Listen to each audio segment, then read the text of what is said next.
우리 영락교회 성도 여러분들, 하나님의 은혜와 축복이 함께 하시기를 진심으로 기원합니다.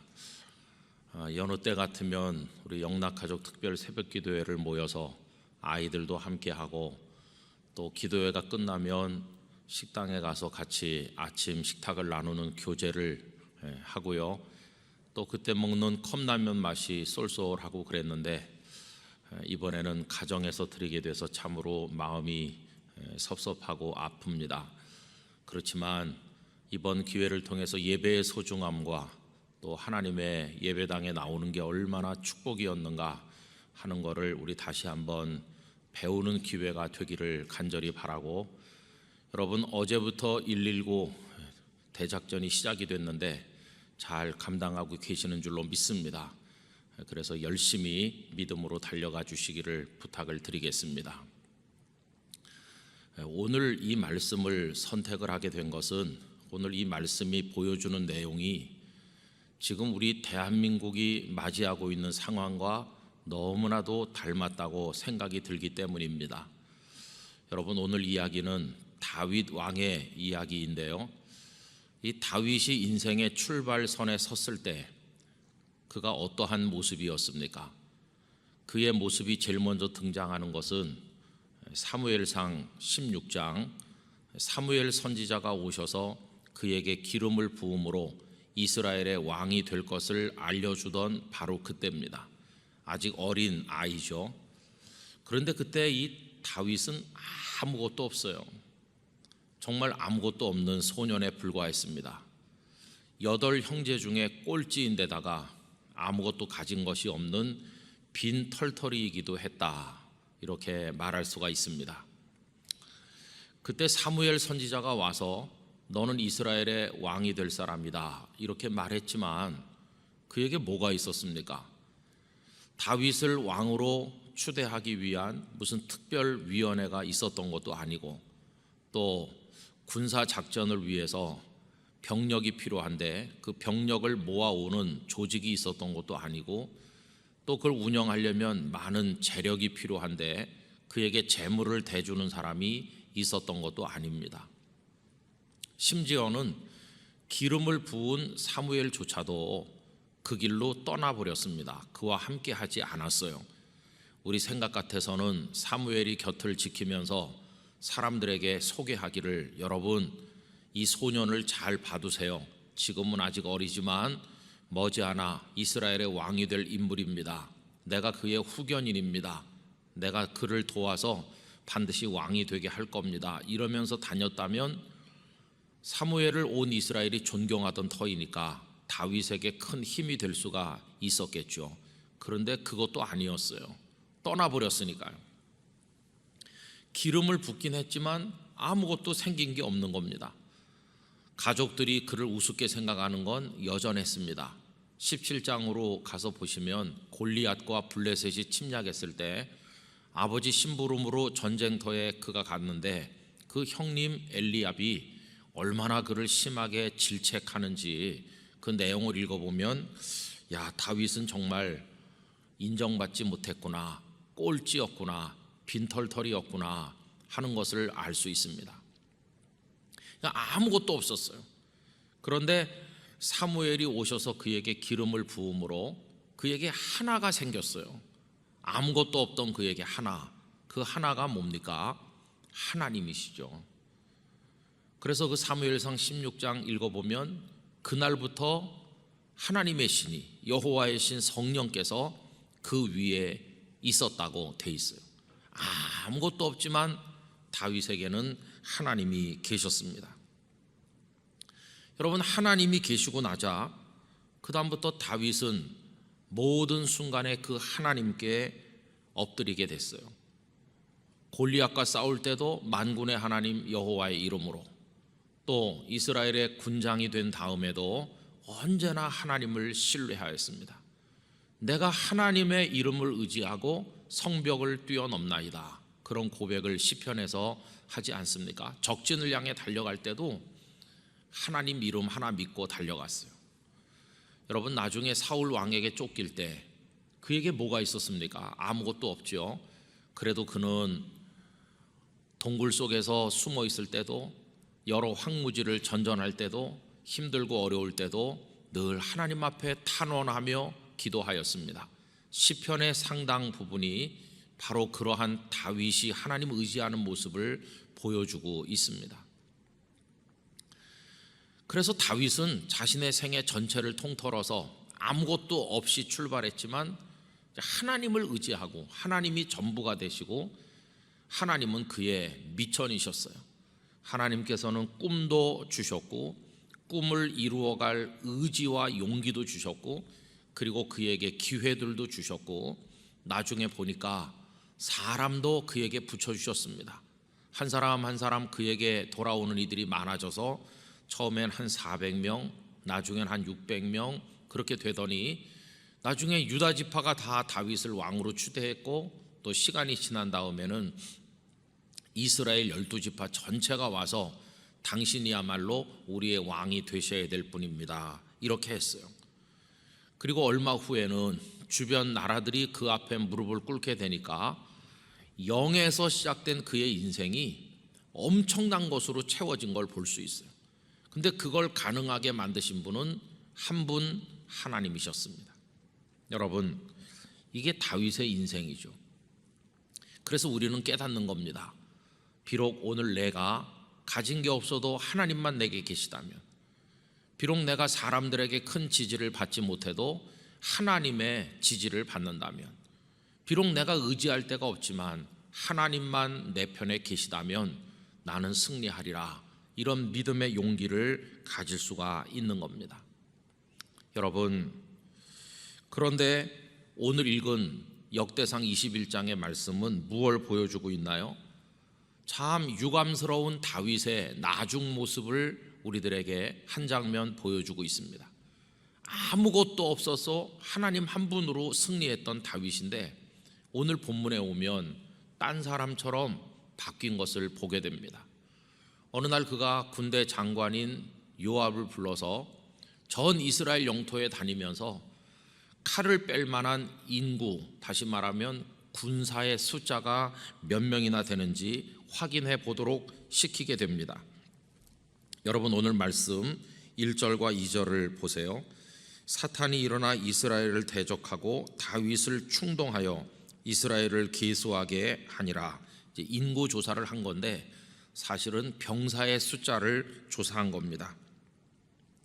다윗이 요압과 백성의 지도자들에게 이르되 너희는 가서 브엘세바에서부터 단까지 이스라엘을 계수하고 돌아와 내게 보고하여 그 수요를 알게 하라 하니, 이게 사탄이 충동하는 건데 다윗의 마음이 그 충동에 넘어가는 거예요. 여러분, 사탄의 충동은 도대체 뭡니까? 야, 너 다윗 정말 대단해. 이 근동 지방에서 너만큼 강한 왕이 어디 있느냐? 아마 네가 조사를 안 해봐서 그렇지 네 명령 한마디에 적진으로 뛰어들 병사가 엄청날걸. 한번 조사해봐. 너 대단한 힘을 가졌다는 걸 확인할 수 있을 거야. 이렇게 마음을 흔든 겁니다. 자기 나라가 강한 줄은 알지만 그게 숫자로 표시되기를 원했던 이 다윗은 요압과 지도자들에게 인구 조사를 명령을 하게 되었습니다. 여러분, 이게 뭡니까? 내 아래에 많은 병사가 있어. 나 이제는 강한 왕이 되었어. 내 말 한마디에 동원할 군대 숫자가 엄청나게 많아. 나 이제 강한 사람이야. 이거 아닙니까? 처음에 인생의 출발선에 섰을 때는 아무것도 없었어요. 하나님 한 분만 있었어요. 그런데 지금은 그의 마음속에 하나님은 안 계시고 하나님께서 주신 그 나라, 그 병사, 그 재물, 자기가 가진 힘, 그것만 남아있는 거예요. 여러분, 한마디로 말하면 아무것도 없어서 하나님밖에는 의지할 수 없었던 그가 이제는 의지할 게 많아졌다, 그런 얘기입니다. 하나님, 좀 죄송하지만 뭐 하나님 당장 도와주지 않아도 내 밑에 병사가 얼마나 많은지 아세요? 우리나라가 얼마나 부강한지 아세요? 이제 이런 식으로 다윗이 나가게 되는 거죠. 여러분, 그 결과는 참혹합니다. 오늘 우리가 8절까지만 읽었는데요, 그 아래를 쭉 읽어 내려가 보면 그 일로 인하여 하나님의 진노가 임해요. 그 진노가 14절에 다음과 같이 기록되어 있습니다. 이에 여호와께서 이스라엘 백성에게 전염병을 내리시매. 여러분, 이 말씀이 제 마음에 확 다가오는 거예요. 하나님께서 이스라엘에게 진노하셔서 전염병을 내리셨는데 이스라엘 백성 중에서 죽은 자가 7만 명이나 되었다니. 오늘 우리나라 모습 똑같지 않습니까? 코로나19 바이러스, 이거 전염병입니다. 2m 거리를 띄우지 않으면 안 된다고 말하고, 남이 잡았던 문고리를 잡으면 안 된다고 말하고, 하여튼 접촉을 하면 안 된다고 그러고, 얼마나 급속하게 퍼져나가는지, 얼마나 많은 사람이 지금 감염되어 있는지 확인을 못하고 있죠. 그저 매일같이 수백 명씩 확진자가 쏟아져 나오면서 그걸로 생명을 잃은 사람이 수십 명에 달하고 있는데, 다윗 시대에 임했던 전염병이 오늘 우리에게 임했구나 하는 생각을 하게 되면서 오늘 영락가족 특별 새벽기도회 시간에 이 말씀을 나누어야 되겠다고 마음을 정하게 된 것이었습니다. 그리고 곰곰이 생각을 해보니까 아까 그 다윗의 인생을 간단하게 우리가 살펴봤는데 우리나라가 똑같아요. 여러분, 우리나라 해방될 무렵에 뭐 있었습니까? 아무것도 없었습니다. 정말 다윗이 8형제 중에 꼴찌였던 것처럼 전 세계에서 꼴찌 나라였습니다. 그리고 다윗이 가진 게 아무것도 없는 것처럼 대한민국, 해방 이후의 대한민국 진짜 빈털털이었습니다. 사실 해방 직후에는 대한민국이라는 나라가 세워진 것도 아니죠. 3년 후에 가서야 38선 아래만 대한민국이라고 이제 된 거고, 북한은 김일성이 진주했지 않습니까? 그렇게 어려웠습니다. 그러다가 1950년 6월 25일 6.25 전쟁이 팡 터졌어요. 그날 고요한 주일 새벽이죠. 여러분, 그때 우리 대한민국 뭐 있었습니까? 군인 있긴 있었는데 몇 명 없었습니다. 무기 정말 변변치 않은 것 조금 있었습니다. 아무 준비가 안 돼 있어요. 그러나 여러분들이 아시는 것처럼 북한군은 소련을 등에 업고 많은 무기들을 준비했어요. 제가 어떤 자료에 보니까요, 7개 보병사단, 1개 기갑사단, 여러 특수 독립연대들, 총 병력 11만 1천 명, 1610문의 각종 대포, 280여 대의 전차 및 자주포. 북한군은 대충 봐도 이런 것들 다 준비했어요. 가진 게 많은 거죠. 그러나 대한민국 국군은 가진 게 없었습니다. 여러분, 그 전후에 그 전쟁이 발발한 이후의 상황은 잘 아시는 대로 쑥대밭이 되고 속수무책으로 남쪽으로 피난 가기에 바빴습니다. 나중에 보니 전투 병력이 죽은 게 유엔군과 한국군이 18만 명이 목숨을 잃었고 일반 국민은 99만여 명이 부상을 당하거나 생명을 잃었습니다. 그리고 8만 5천 명이고 8만 5천 명도 넘는 사회 지도급 인사들이 납북되어서 끌려갔다고 합니다. 그리고 1200만 북한 동포 가운데 300만 이상이 월남을 해서 여기서 결혼을 하고 또 자녀를 낳아 한때는 1천만 월남인이 있다고 그렇게 말했죠. 북한에 기반을 둔 사람들이 많이 있었어요. 얼마나 많은 목사님들이 또 성도들이 순교를 하고 얼마나 많은 예배당들이 불타고 파괴되었습니까? 우리 그때 아무것도 없이 그렇게 당한 것이에요. 이제 그 와중에 쑥대밭이 된 와중에 우리에게 있었던 게 뭔가, 여러분, 다윗이 아무것도 없을 때 하나님 한 분 있었다고 그랬는데 우리에게도 하나님 한 분밖에 없었어요. 하나님 한 분.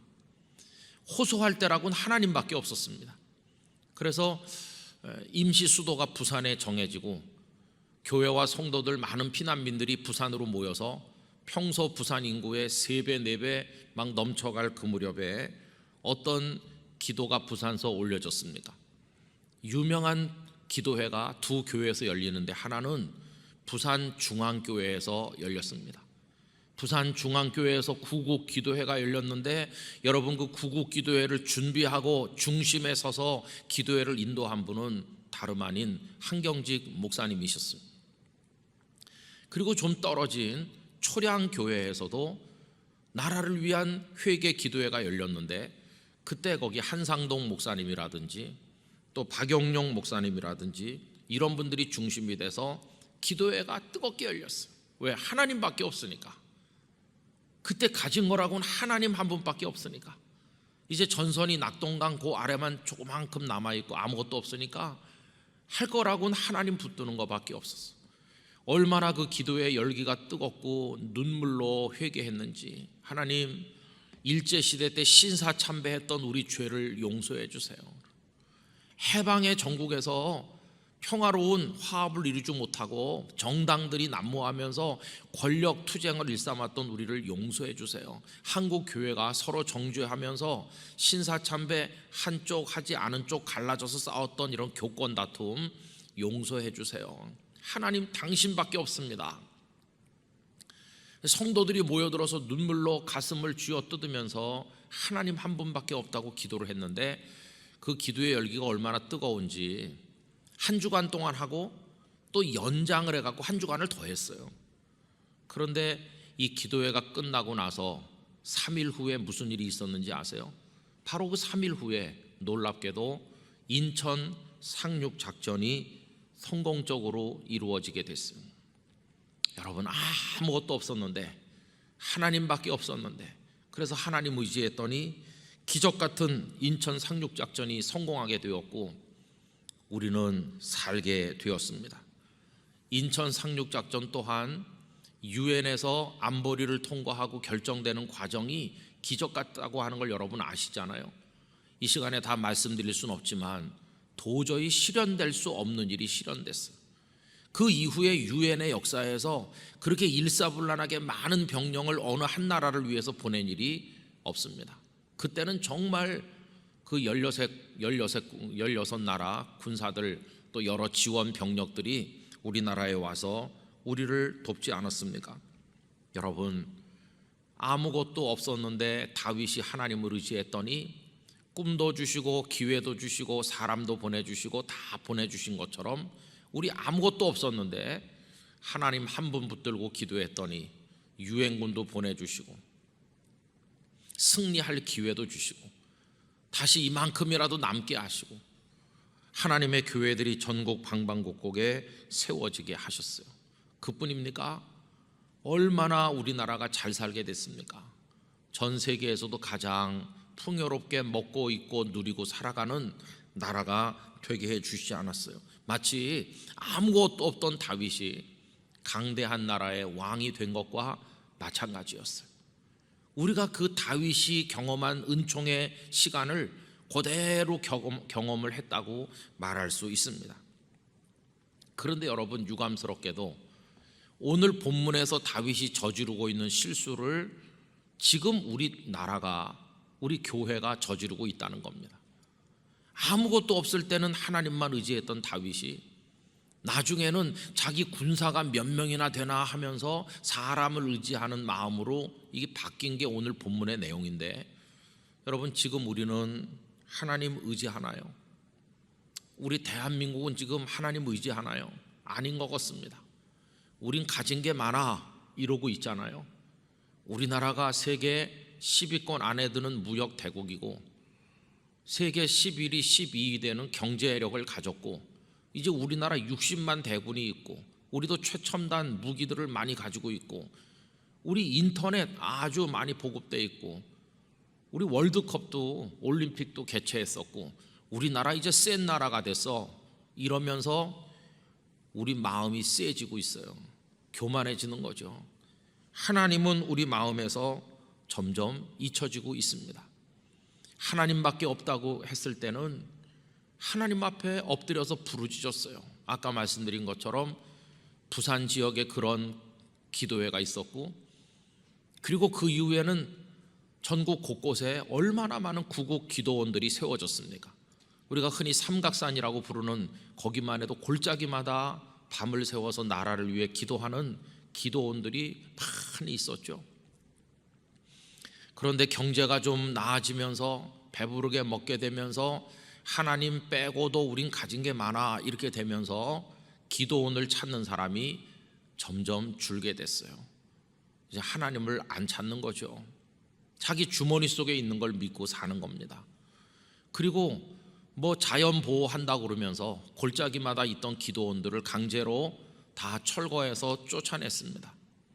밀려가지고 사람들이 사는 동네로 기도원들이 내려오기도 했는데 찾아오는 사람도 없고 하니까 이제는 전국에 기도원 거의 다 문을 닫았어요. 그리고 기도원들이 시대 흐름에 맞춘다고 하면서 수양관으로 시설과 이름을 많이 바꾸었어요. 여러분, 수양관은 문자 그대로 수양하는 곳입니다. 기도하는 곳이 아니에요. 수양관에는 또 수영장까지 딸려갖고 수양하러 간 사람들이 수영은 하는데 헤엄은 치는데 기도의 몸부림은 안 하는 거죠. 그 결과 다윗 시대에 전염병이 임했는데 오늘 가진 게 많다고 자부하는 우리에게 코로나19 바이러스가 덮쳐왔어요. 어쩌면 오늘 본문의 이야기가 오늘 우리 대한민국과 한국교회 상황하고 딱 맞는지 모르겠어요. 여러분, 우리 한국교회 지금 가진 거 많습니다. 성도가 없고 교회들이 조그마하던 그 시대에 비하면 큰 교회들도 많이 생겼고 교회도 목회자도 많아졌고 다 교회들도 부유해진 경우도 많고 이제는 떵떵거리는 그런 교회들, 그런 성도들도 많아졌어요. 가진 게 많죠. 그런데 하나님이 우리에게 계시나 그런 생각을 해봐요. 하나님은 안 계신 적이 한 번도 없었지만 그분을 붙드는 우리 마음의 기도는 남아있나? 여러분, 형식적으로 기도는 하지만 하나님밖에 없습니다. 그런 절박한 기도는 점차 다 사라진 게 아닌가, 이런 생각을 안 할 수가 없는 것입니다. 여러분, 그 이후에 어떻게 됐나요? 다윗은 하나님 앞에 엎드리게 됩니다. 오른 안에 타작마당을 사서 거기다 제단을 쌓고 회개하면서 하나님 앞에 엎드리게 돼요. 그로 인해서 그 땅이 치료를 받게 되고 다윗의 교만했던 죄, 전염병이 임하도록 만들었던 모든 것이 용서가 되는 것이죠. 여러분, 119 대작전, 우리 영락교회 성도들이 해야 되는 거, 이게 뭘까요? 오른 안에 타작마당에 제단을 쌓았던 다윗이 한 일을 오늘 우리가 한국 교회와 대한민국을 위해 하는 거라고 생각합니다. 다시 우리 마음속에 잡동사니 같이 들어와 있는 걸 다 밀어내고 나 하나님 한 분밖에 없어, 이 믿음을 회복해야 됩니다. 여러분, 돈 있으면 그 돈이 우리를 구원하나요? 돈이 아무리 많아도 하나님이 행복을 주지 않으면 없는 겁니다. 잘 아시는 이야기, 좋은 침대를 돈으로 살 수 있지만 잠을 자는 건 아니죠, 그죠? 보약을 사 먹을 수는 있지만 건강까지 사는 건 아니고, 맛있는 음식을 만들 수는 있지만 식욕까지 사는 것은 아니잖아요. 우리가 돈이라든지 권력이라든지 명예라든지 내가 움켜쥐고 있는 게 그게 나를 버티고 행복하게 해줄 거라는 착각을 버려야 됩니다. 우리 영락의 성도 여러분, 하나님 한 분뿐이세요. 하나님 안 계시는 그 순간 우리는 그냥 끝입니다. 그분을 붙드는 믿음의 그 기도가 끊어지는 그 순간 우리는 허수아비에 불과한 겁니다. 저는 119 대작전을 통해서 우리 영락의 성도들이 다시 초심으로 돌아가게 되기를 원합니다. 하나님 앞에 여러분 부르짖어 기도해야 돼요. 대개 이 다윗이 저지른 실수를 저지르는 사람은 아주 고생 많이 하고 애쓰시는 분들이 아니에요. 성공했다는 사람들이 다 이런 영적인 병에 빠지는 겁니다. 예수님을 오래 믿었다고 자부하는 사람들, 좀 먹고 살만한 사람들, 목회자로 보면 좀 규모 있는 교회 목회자들, 좀 잘 나간다는 사람들, 내 인생 괜찮아 이렇게 자부하는 사람들이 빠지기 쉬운 병이 바로 오늘 다윗이 보여주고 있는 그겁니다. 무서운 겁니다. 여러분, 다시 한번 하나님밖에 없음을 인정하고 하나님만 의지하고 하나님만 붙들어야 됩니다. 가정에서들 이 말씀을 나누고 계실 텐데 가족들끼리 다 둘러앉아 손을 잡고 기도해 보세요. 말씀해 보세요. 얘들아, 아빠가 어느 회사의 과장이야, 아빠가 사장이야, 아빠가 돈을 잘 벌지. 근데 우리가 사는 건 아빠가 버는 돈 때문에 사는 게 아니야. 엄마가 학교 선생님이시고 아빠도 공부도 많이 했어. 근데 우리 가정이 사는 건 그런 걸로 사는 게 아니야. 너희가 똑똑해서 공부도 잘하는 것 같지만 우리가 그걸로 행복해지는 게 아니야. 얘들아, 우리 가정은 하나님밖에 없어. 너희들의 인생, 아빠 엄마의 인생, 할아버지 할머니 인생도 하나님 없으면 다 무너지는 거야. 우리 가정은 철저히 하나님만 붙들어야 돼. 이렇게 말씀하시고 기도하시기 바랍니다. 하나님밖엔 없는 것입니다. 우리 모두 오르난의 타작마당에 다시 제단을 쌓고 엎드렸던 다윗의 심정으로 돌아가서 하나님 앞에 기도하기를 원합니다. 전염병이 끝인 것처럼 이 땅에 코로나19도 끝나게 되기를 간절히 원합니다. 이 한 달 동안 어려운 한 달이지만 주님 안에서 평안하시는 우리 영락의 성도들 되시길 바라고요. 그리고 내일 주일 예배도 참 아쉽게 온라인 생중계로 예배할 겁니다. 그런데 시간을 딱 정해서 미리 자리에 앉으시고 가족들이 모니터 앞에 혹은 TV 앞에 앉으시고 그리고 복장을 다 갖춰서 교회에서 예배드리듯 정성을 다해 주시고 그리고 이제 내일부터는 봉헌송 다 하고 봉헌 기도도 똑같이 하고 정상적으로 할 겁니다. 여러분들이 가정에서라도 예배를 지켜주시기를 바라고 또 추후에 달라지는 일이 있으면 계속해서 공지를 드릴 것입니다. 119 대작전 책자를 못 받으신 분들은 교회 문 앞에 오시면 사실 수도 있고 또 전화를 주시면 다른 방법으로 할 수 있도록 그렇게 하겠습니다. 모든 성도가 하나 되어서 달려가 주시기를 부탁을 드리겠습니다. 기도하겠습니다. 하나님 아버지, 아무것도 없었던 시절의 다윗은 하나님 한 분만 붙잡았습니다. 그런데 그 나라의 왕이 되고 가진 게 많다고 생각했을 때 하나님 붙드는 손의 힘이 약화되고 이제는 자기 병사의 숫자를 헤아리는 어리석음에 떨어졌습니다. 하나님, 우리나라 가난하고 아무것도 없었을 때 하나님을 향해 엎드렸는데 경제적으로 부강하고 살만해지니 하나님 의지하는 믿음의 기도가 끊어지고 우리가 가진 걸 의지하게 되었습니다. 다윗 시대에 전염병이 임한 것처럼 지금 코로나19로 인해서 고통받고 있습니다. 아버지 하나님, 오르난의 타작마당에 엎드린 다윗을 배우게 하사 저희도 하나님 앞에 기도가 회복이 되고 회개하게 하시고 하나님만 의지하게 하여 주옵소서. 영락의 가정들 3월 한 달 지날 때 주의 평강으로 붙드시고 어서 빨리 예배당 예배가 회복될 수 있도록 긍휼과 자비를 허락하여 주시옵소서. 이제는 우리의 영원한 생명의 구주 예수 그리스도의 은혜와 모든 것의 치료자 되신 하나님 아버지의 사랑과 성령님의 교통하심이 하나님 한 분뿐임을 다시 한번 고백하며 하나님만 의지할 것을 다짐하는 모든 영락의 성도들 그리고 하나님의 긍휼이 필요한 이 땅 위에 영원토록 함께 하시기를 축원하옵나이다. 아멘.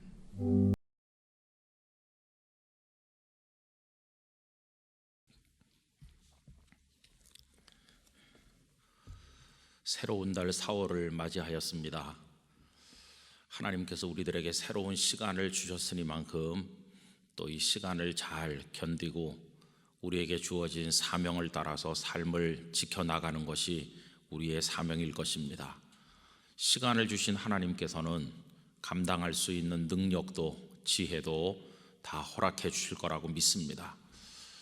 코로나19로 인해서 여느 때 같으면 예배당에 모여서 예배드리고 같이 인사하고 또 우리 식당에 가서 즐거운 식사를 같이 나누고 할 터인데 이렇게 여러분들 가정에서 특별 새벽 기도회를 가지시게 된 것을 참 안타깝게 생각합니다. 그렇지만 우리 하나님의 말씀에 집중하면서 이 시대 우리에게 들려주시는 하나님의 뜻이 무엇인지 함께 나누게 되길 바라고요. 이제 조만간 예배당 문이 열리고 함께 예배할 날이 올 줄로 믿습니다. 여러분 끝까지 인내하면서 믿음을 잘 지켜나가시게 되기를 바라고, 한 달 동안 성도님들의 가정에 평강 주시기를 원합니다.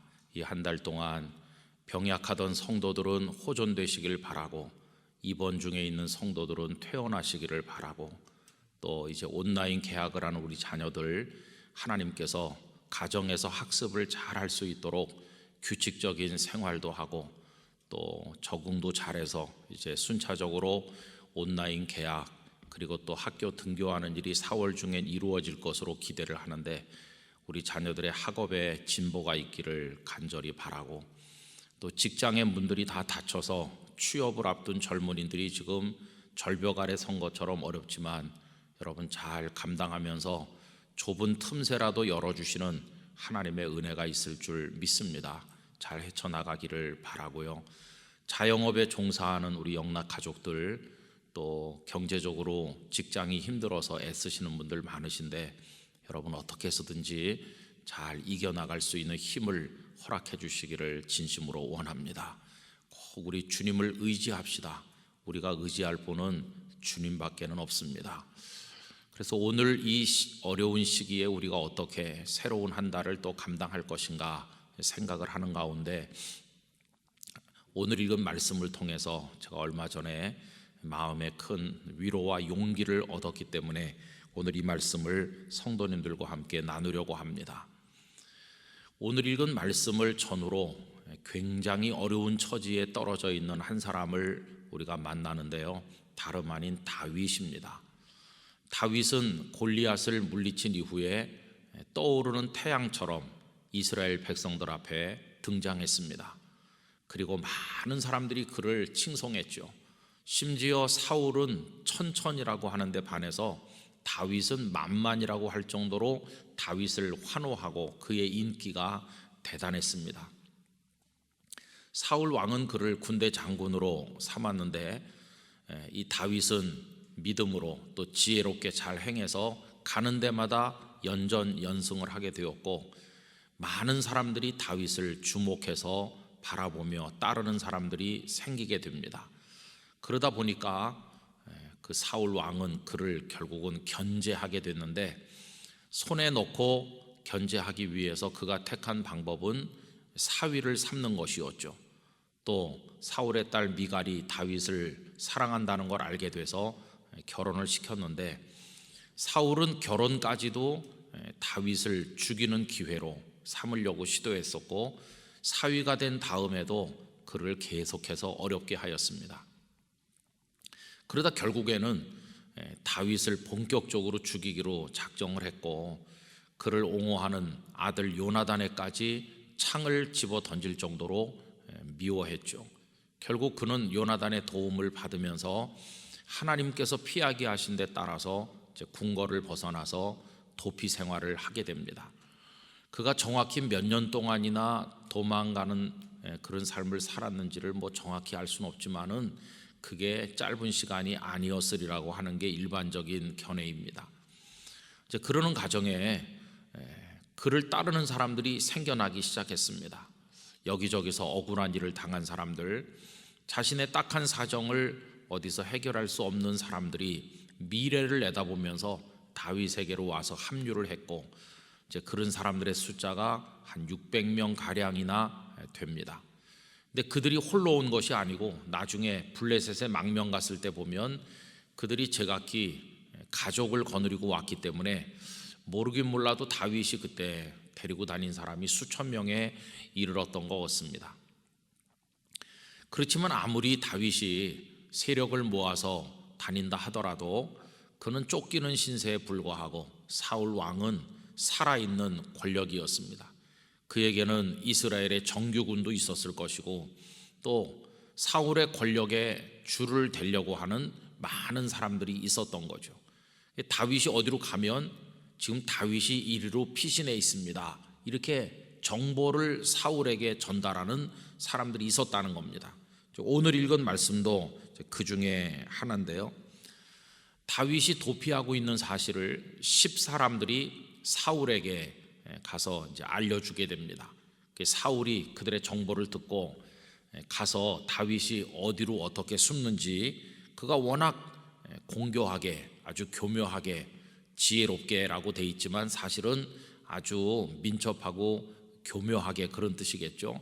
그가 은신처를 찾아다닌다고 하니 잘 살펴서 그가 정확히 어디 있는지 그 정보를 나한테 달라.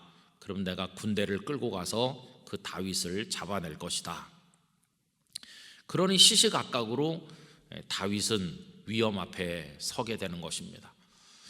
결국은 이제 사울이 군대를 끌고 다윗을 추적해 오기 시작을 했는데 오늘 말씀 쭉 읽어 내려가 보면 아주 위험한 지경에까지 이르게 되는데 26절에 보시면 사울이 산 이쪽으로 가매 다윗과 그의 사람들은 산 저쪽으로 가며 다윗이 사울을 두려워하여 급히 피하려 하였으니 이는 사울과 그의 사람들이 다윗과 그의 사람들을 에워싸고 잡으려 함이었더라고 되어 있습니다. 어떤 산을 가운데 두고 다윗이 이쪽에 있으면 사울의 군대는 이쪽에 있고 이렇게 서로 아슬아슬하게 피하고 쫓고 그러는 거죠. 더군다나 사울은 많은 사람들을 데리고 왔을 테니까 다윗의 사람들을 이렇게 에워싸서 포위를 해가지고 포위망을 좁혀오는 형세라면 다윗이 얼마나 다급했겠습니까? 여기 말씀에 보니까 두려워하여 급히 피하려 했다, 이렇게 다윗의 형편을 이야기했어요. 여러분, 두려워하고 급히 피하려고 애를 쓰는 이 다윗의 모습은 오늘 우리들을 닮았다고 생각합니다. 우리 지금 두려워하지 않습니까? 코로나19 바이러스를 두려워합니다. 그래서 어디 문고리만 잡아도 빨리 와서 손을 씻지 않으면 금방 내가 감염될 것 같은 두려움에 빠져 있어요. 어떤 사람하고 악수하는 것도 두려워서 악수도 요새 잘 거의 안 하죠.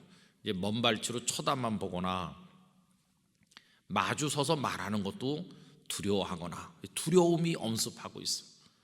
또 실제로 그저 조금 아프다가 나으면 다행인데 생명을 잃는 사람이 많지 않습니까? 우리나라 상황보다는 외국 상황이 더 끔찍하죠. 하루에 500명, 700명, 800명, 900명, 유럽의 어느 나라에서 누가 사망했다, 그게 미국에까지 지금 퍼져서 수십만 명이 감염되고 하루에도 수백 명이 죽고 있다고 하니까 야, 그런 선진국에서도 그런 많은 사람들이 죽는데 큰일 났다, 이러는 거 아닙니까? 여러분, 언제 우리가 약국 앞에 마스크 사겠다고 그렇게 줄을 서봤나요? 전혀 생각지 못했던 일이 모든 국민을 힘들게 하고 있어요. 그래서 어떤 분의 말처럼 온 국민이 정말 멘붕이라고, 그 말이 틀린 말이 아닐 정도로 어렵습니다. 개학 날짜가 지났는데도 학교를 못 가는 이런 일이 있을 줄 누가 알았으며 당연히 예배당에 모여서 예배를 해야 되는데 지금 이 예배를 못 드린 지가 지금 얼마나 됐습니까? 이런 상태로. 물론 어떤 분들은 온라인 예배도 예배라고 그래요. 물론 예배는 예배죠. 하지만 우리의 영적인 안타까움이 어떻게 그게 채워질 수가 있겠습니까? 그리고 이런 온라인 예배를 드릴 형편이 안 되는 상가에 있는 작은 교회들, 이제 막 목사님들이 눈물로 개척을 한 그런 교회들은 성도도 오지도 않고 온라인 예배를 드릴 시스템도 갖춰 있지도 않고 정말 피눈물이 나는 거죠. 여러분, 매주일 전도를 해서 새 가족이 오셔서 등록을 하고 예수님을 배우고 믿고 그래야 되는데 전도를 어떻게 합니까? 지금 온라인 예배도 물론 전도를 할 수 있겠지만은 지금 우리 교회 주보에는 새 가족 등록이 끊긴 지가 벌써 여러 주일 된 게 아닙니까? 그러니 이게 모두가 다 뒤죽박죽이 되어 있어요. 정말 이대로 더 계속 가면 집단 우울증에 빠지겠다, 이런 걱정이 정말 실제로 들 때가 있습니다. 그리고 이제 걱정되는 거는 뭡니까? 상가들이 다 문을 닫았잖아요. 일거리가 있어야 오늘 일해서 오늘 먹는 일용직 근로자들도 많으신데 무슨 일을 어디서 해서 어떻게 먹고 삽니까? 거기다가 큰 기업들도 몇 달 못 버틸 거다, 그런 뉴스들 쏟아져 나오는 걸 보면은 정말 우리 속에 두려움이 있어요.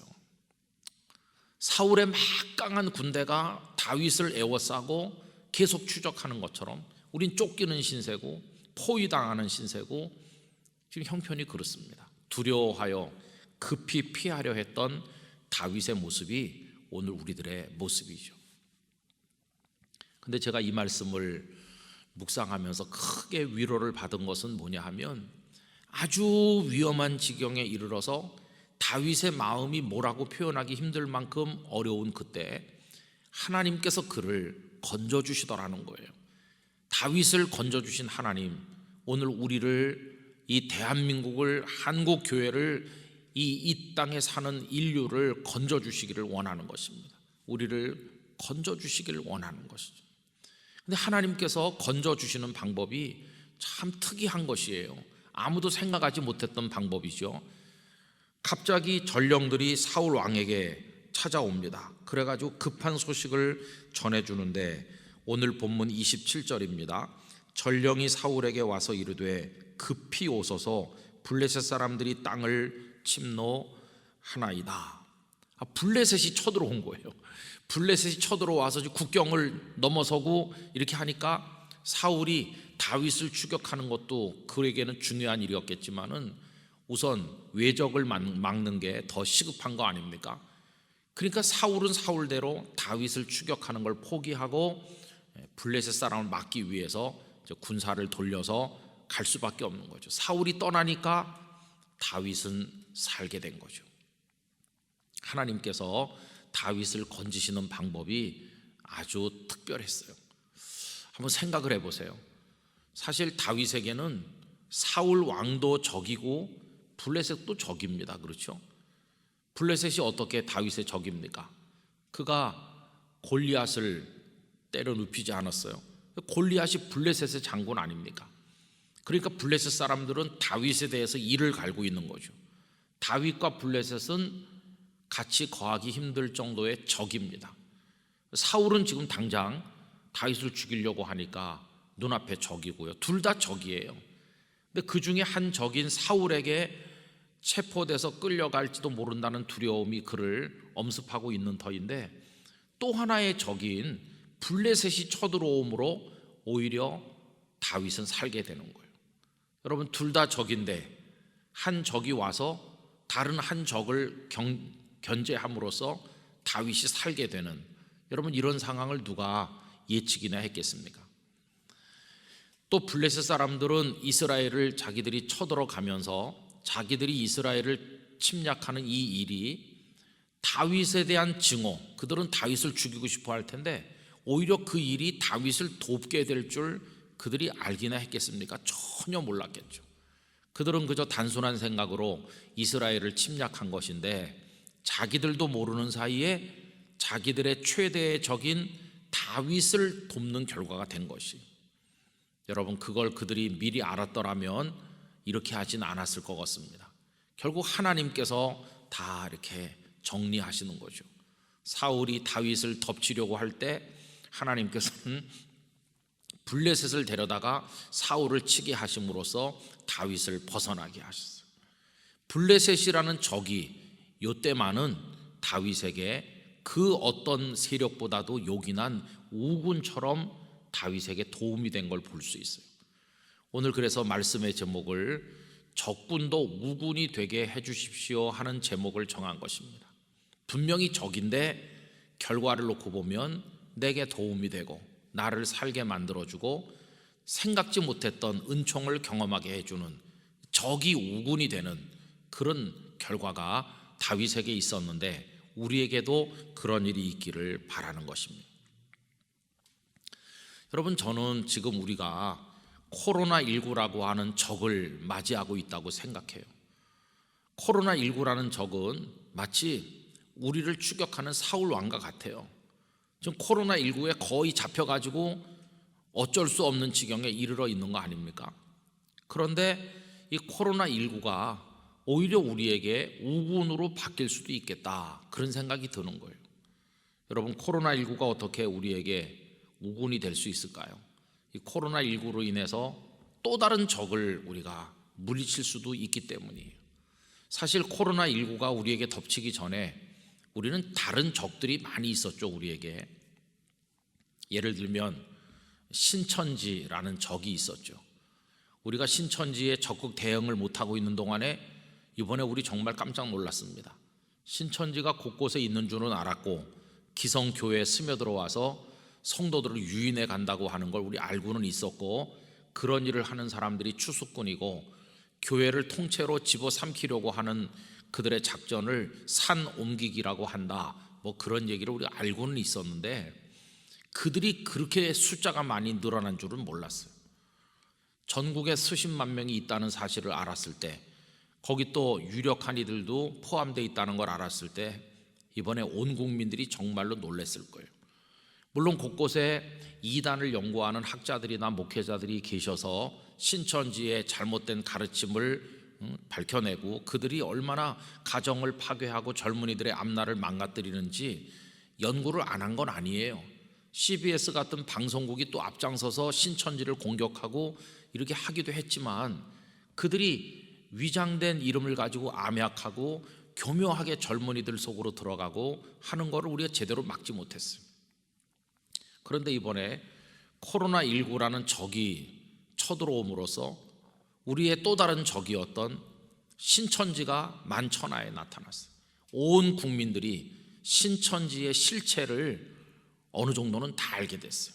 이만희 교주라는 사람이 어떤 사람인지, 그들이 얼마나 이상한 교리를 가지고 사람들을 미혹하는지, 그래서 사람들의 건강한 이성을 마비시키고 그렇게 모아가지고 세력화되고 있는지, 이런 것들이 다 이렇게 우리가 그렇게 드러내려고 하면 할 수 없었을 정도로 적나라하게 다 드러나고 그들이 모이던 장소가 다 노출이 되고 거기 가담됐던 사람들의 명단까지 다 드러나게 될 줄 누가 알았겠습니까?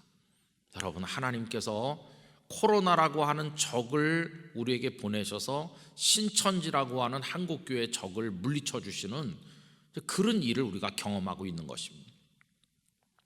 또 그런가 하면 이번에 우리가 경험하는 이런 사태, 신천지와 또 우리 교회를 하나로 묶어가지고 공격도 하고 우리 그런 적을 또 맞이하고 있잖아요.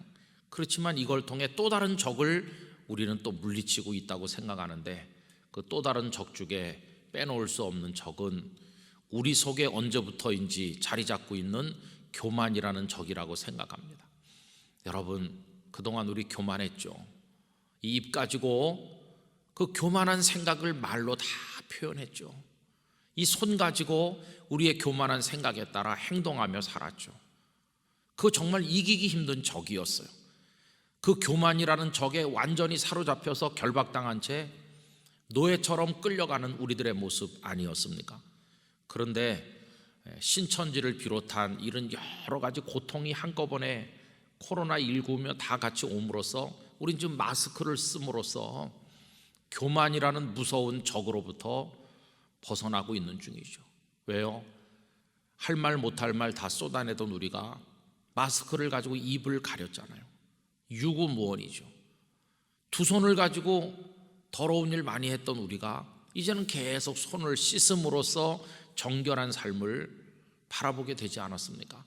그러면서 한국 교회가 하나님 앞에 지금 회개하고 있어요.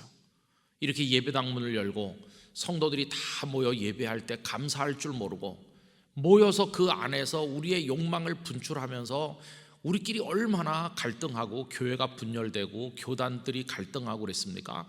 그런데 이제는 텅 빈 예배당을 보면서 우리의 죄가 얼마나 큰가를 회개하고 있으니까 이 코로나, 신천지 뭐 이런 지금 당하는 여러 가지 이 문제들이 우리 속에 있던 그 교만이라는 무서운 죄를, 이 적을 물리치게 만드는 그런 역할을 하고 있다, 이렇게 생각이 듭니다.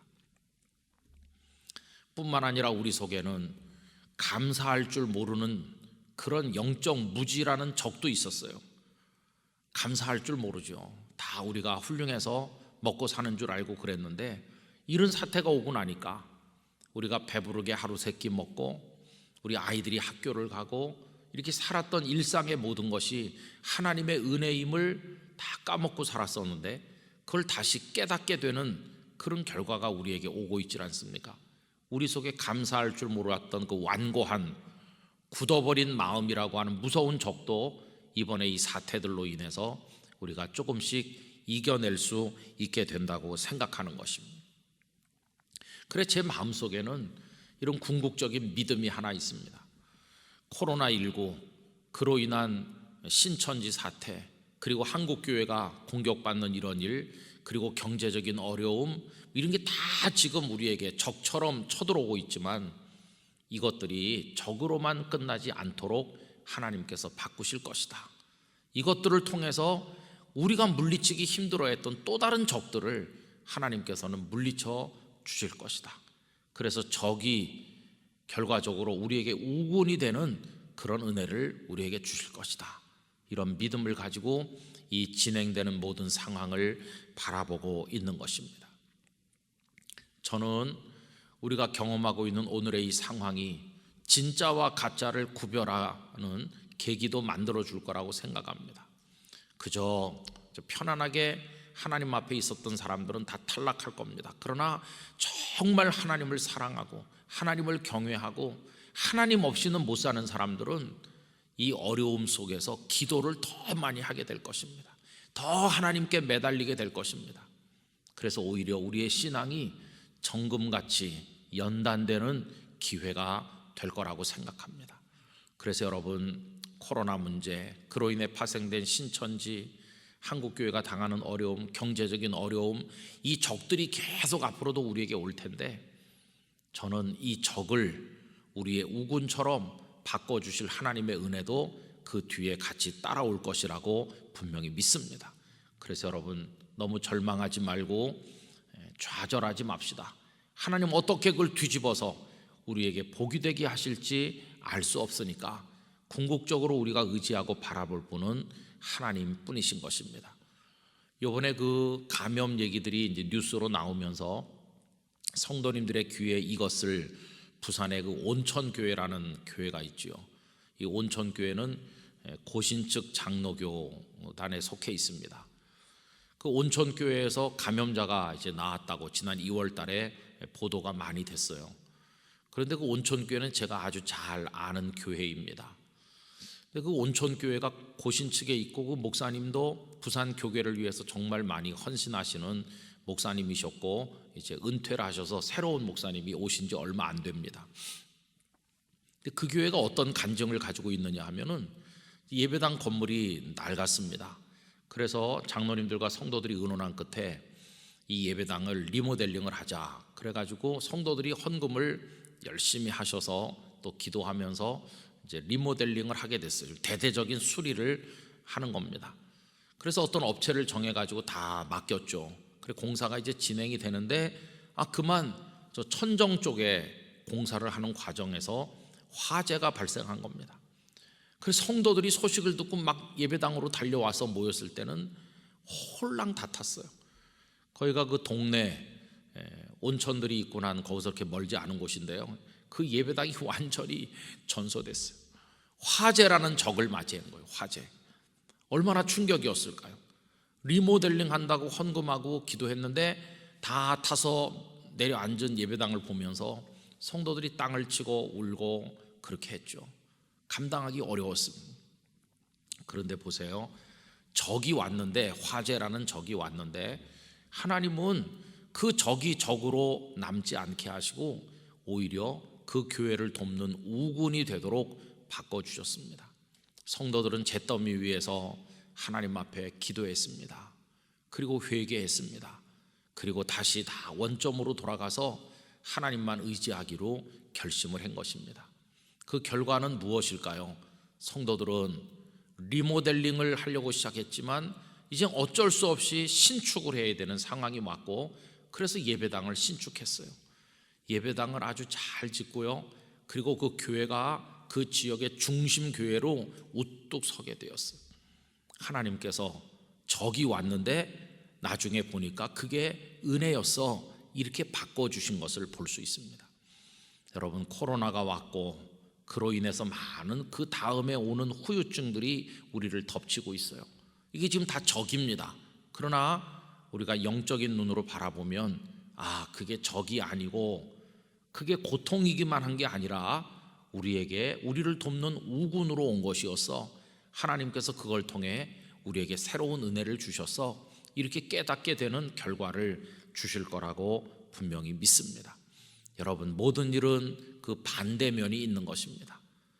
건강 때문에 걱정해 본 적이 한 번도 없고 사람들 만날 때마다 나는 병원에 가본 적 없어 이렇게 자랑했던 사람이 어느 날 푹 쓰러지잖아요. 충격을 받죠. 그때 얼마나 두렵습니까? 다윗처럼 두렵죠. 그래서 병원에 드나들기 시작하죠. 그러나 그게 오히려 그의 인생을 되돌아보게 만들고 하나님 앞에 겸손하게 자기 삶을 지키게 만드는 계기가 되어서 그 이후에 훨씬 더 성숙한 믿음의 사람으로 자신의 삶을 돌보는 사람으로 살게 만들어주는 결과를 우리 주변에서 많이 보지 않습니까? 그래서 여러분, 저는 오늘 이 말씀으로 우리 성도님들을 격려하고 싶습니다. 여러분, 낙심만 하고 계시지 마십시오. 여러분에게 다가오는 인생의 적이 분명한 적일지라도 하나님은 그 상황에 따라 우군이 되도록 바꿔주시고 오히려 적 때문에 내가 살았어 이렇게 할 수 있는 결과를 얻도록 도와주실 줄 믿습니다. 여러분, 그 과정에 우리에게 필요한 한 가지가 뭘까요? 하나님께 맡기는 것입니다. 두려워하지만 내가 모르는 방법으로 하나님은 나를 돕고 계시다, 이걸 믿어야 됩니다. 다윗은 눈앞에 있는 사울이라는 적만 보고 두려워했죠. 그런데 다윗의 눈길이 미치지 않는 그 배후에서 하나님은 블레셋을 동원하고 계신 거죠. 그러니 하나님께서 우리 개인이나 우리 영락교회나 한국교회나 우리 사회나 혹은 또 남북이 대치하고 있고 여러 가지 어려운 문제를 안고 있는 우리를 위해서 지금 저 하늘나라에서 어떤 플랜에 따라 어떤 계획을 가지시고 지금 말씀하고 계시고 추진하고 계시는지 우리가 알 수 없어요. 우리가 볼 때는 희망이 없는 것 같아도 어느 날 갑자기 하나님의 축복의 태양이 떠오를 날이 있을 것입니다. 낭망치 말고 우리에게 주어진 삶을 하나님 안에서 지켜나갈 따름인 것입니다. 여러분, 이제 예배당에서 모일 날이 멀지 않았어요. 그러니까 소망 가운데 우리 모든 영락의 성도들이 기도하면서 잘 감당해 주시기를 바라고요. 이제 예배당 예배가 열리게 될 때도 우리가 병행을 합니다. 예배당서도 하고 또 온라인 생중계도 계속할 겁니다. 그러면서 부탁드리는 거는 내가 몸이 좀 아프다, 열이 나고 좀 걱정돼, 그런 분들은 이제 가정에서 드려 주시는 게 이제 성도들에게 도움이 되겠고요. 또 예배당에 이제 오실 분들은 철저하게 개인 위생 마스크를 쓰시고 또 발열 체크도 입구에서 할 겁니다. 그리고 누가 왔다 가셨는지 알아야 되기 때문에 이름도 다 쓰게 될 거예요. 그래서 좀 일찍 들어오셔야 됩니다. 왜냐하면 전에는 그냥 쑥 들어오셨지만 이제는 열 체크도 하고 또 이름도 쓰고 하면 시간이 좀 걸릴 거 아니겠어요? 그러니까 조금 일찍 오셔야 되고 또 차량이 주차장에 들어갈 때도 그런 체크를 해야 되니까 조금 일찍 들어오셔야 되고 가급적이면 외부 주차장도 많이 활용하고 또 이제 예배도 한 예배 많이 집중되면 이 거리를 뛰어앉는 게 좀 어려우니까 일부나 또 나중에 드리는 예배 이렇게 분산해서 오시고 서로가 이렇게 협력을 하면 안전하게 그러면서도 예배당 예배 드리고 또 그렇지 못한 분들은 온라인 예배를 병행하고 이렇게 차츰차츰 적응을 해 나갈 수 있을 거라고 믿습니다. 여러분, 우리 힘으로 이길 수는 없지만 우리를 도우시는 하나님으로 인하여 우리는 이겨낼 수 있을 것입니다. 전 이번에 영락교회가 한국교회가 체질이 더 강해지는 기회가 될 줄로 믿습니다. 여러분, 굳센 믿음으로 하나님만 의지하는 4월 한 달이 되길 바라고 여러분들에게 평강이 임하시기를 진심으로 기원합니다. 기도하겠습니다. 존귀하신 하나님 아버지, 예배당이 가득하게 모여서 지켰어야 될 영락가족 특별 새벽기도회를 이렇게 온라인으로 참여할 수밖에 없는 저희들의 형편을 아쉬워 생각합니다. 코로나19가 우리의 적이고 그로 인해서 신천지 사태며 교회 예배가 공격당하는 현실이며 또 계속 감염자와 사망자가 늘어나는 현실이며 전 세계적으로 확장되는 이 사태며 그로 인해서 다가올 경제 공황이며 모든 게 다 우리의 적입니다. 그러나 하나님, 적을 통해서 또 다른 적을 물리쳐 주신 오늘의 말씀처럼 하나님께서 이 적들을 통해서 우리 속에 물리치기 힘들었던 기존의 적들을 깨뜨리시고 물리칠 수 있는 기회가 되도록 하실 줄로 믿습니다.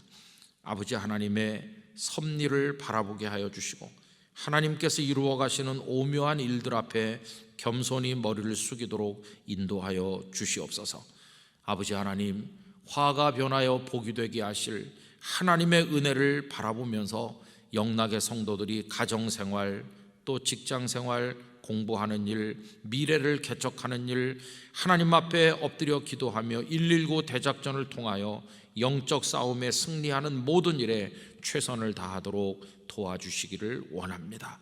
아버지 하나님, 게을렀던 우리 마음의 적들, 교만했던 적들, 안일했던 모든 적들, 감사할 줄 몰랐던 완고함들, 우리 속에 물리치기 힘들었던 적들이 이번 기회에 다 깨뜨려 없어지도록 도와주시기를 원하오고, 이제는 정말 더 새로워진 정련된 금처럼 하나님 앞에 설 수 있는 저희들이 되게 해 주시옵소서. 아버지 하나님, 한 달 동안 평강을 주시고 기쁨을 주시고 어려움 속에서도 찬송하게 하시고 하나님의 은혜를 바라보며 걸어가도록 힘을 주실 줄 믿습니다. 다시 예배당 예배가 회복될 때 다 같이 만나서 하나님께 큰 영광 올려드리게 하여 주시옵소서. 이제는 우리의 구주 예수 그리스도의 크신 은혜와 블레셋이라는 적을 동원하셔서 사울 왕이라는 적으로부터 피하도록 적이 우군이 되게 하시는 방법으로 다윗을 건져주신 하나님의 그 크신 사랑과 성령님의 교통하심이 오늘 여러 적들에게 침노당하고 있는 한국교회와 영락교회와 성도들, 이 땅의 백성들 위해 이제로부터 영원토록 함께 하시기를 축원하옵나이다.